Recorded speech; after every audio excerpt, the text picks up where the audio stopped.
અઘરું છે સાહેબ. જીવન મળ્યું મદા છે, કોણે કહ્યું સદા છે, ઈશ્વર સતત છે કાર્યરત, હું કેમ કહું રજા છે.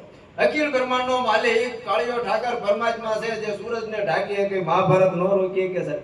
પણ આ તો કર્મનો ન્યાય નિશ્ચિત છે કે કર્મ જેવું કરશો એવું ફળ મળશે મળશે મળશે. સીધી એક જ લીટીની વ્યાખ્યા છે મહાભારતની માલ પર. તેમ બીજા જાવ આપણે કોકની ખડકું પર હેઠું ઢોળ્યું હોય, કોક આપણે ખડકુમાં ઢોળી જાય.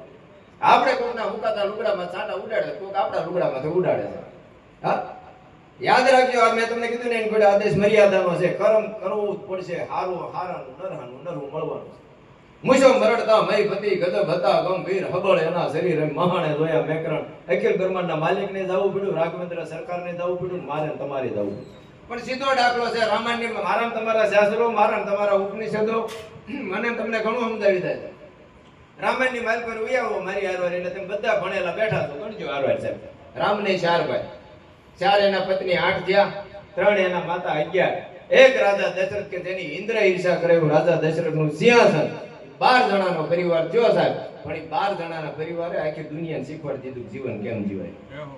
બાપ દીકરાએ કેમ રહેવું, પતિ પત્નીએ કેમ રહેવું, દેર ભોજાએ કેમ રહેવું, આવું હોવે કેમ રહેવું.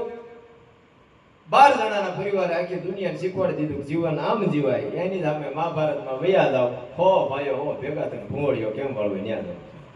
મારા તમારા ઉપનિષદો, મારા તમારા શાસ્ત્રો મને તમને શીખવાડે શીખવાડે શીખવાડે સાહેબ. હું કરવાનો પણ તમે જોજો, કોઈ પણ તત્વને તમે જાણી શકો, માણી શકો, સમજી શકો. કોઈ પણ જગ્યાએ બેહીને કોઈ પણ તત્વને તમે ભજી શકો. પ્રેમદાસ બાપા ગોદડિયા હતા ને, મસ્જિદની અંદર બેહીને ભજન કરતા. મસ્જિદની અંદર બેહીને ભજન કરતા એટલે સુલતાન રાજાએ એના માણસો છે, સૈનિકો હોય, એને આવીને કીધું બાપજી જગ્યા ખાલી કરી દો, અમને તકલીફ થાય. નો માને, સાધુ નો માને. છેલ્લે સુલતાન પોતે આવીને કીધું બાપજી માફ કરો, જગ્યા ખાલી કરી દો, બીજે ભજન કરો, અમને તકલીફ થાય. સાધુ નો માને, આ દેશનો સાધુ નો માને. સાધુ ગઠરિયા મત બાંધે ઉદર સમાતા લેખ આગે પીસે હરી ખડે જબ માગે તબ દે. અરે માયા કે મમતા તણો જેને લાગ્યો નહીં, રુદિયે રોગ ઓલા સંતને સમરવા જોગ ઈતો દીવ કે દાદવા. નો માને સાધુ, પ્રેમદાસ બાપુ નો માને. એટલે છેલ્લે સુલતાન એમ કહે છે બાપજી માફ કરજો. હવે બળજબરી કરી વાત બળજબરી ની આવી ને એટલે પ્રેમદાસ બાપુએ એક અવળો પથ્થર લઈ અને પથ્થર મૂકીને કીધું બાપા પથ્થર અહીંથી હટાવો ને. એટલે ઉંમર જોડે લઈને આવતો થયો. એટલે મારે તમે જેવા ઉતાવળા 4-5 જણા હતા, ઉતાવળા થઈને પથ્થરાને હટાવી ગયા. પથ્થરો ન હેલ્યો, પાલાની અણીઓ ભરાવી, સૈનિકોએ પથ્થર ન હેલ્યો. છેવટ દોવડે બાંધીને હાથી હારે ખેંચાયો, પથ્થર ન હેલ્યો. પછી સુલતાનને એમ થયું કાંઈક તો તત્વ કામ કરે. એટલે સુલતાન આવીને કીધું બાપજી માફ કરજો, અમને ઓળખવામાં ભૂલ થઈ ગઈ, પણ એક કામ કરો, જે જગ્યાએ બેહીને તમારે ભજન કરવું એ કરો, અમને તકલીફ નહીં છે. ત્યારે પાછો આ દેશનો સાધુ એમ બોલ્યો કે તકલીફ મને.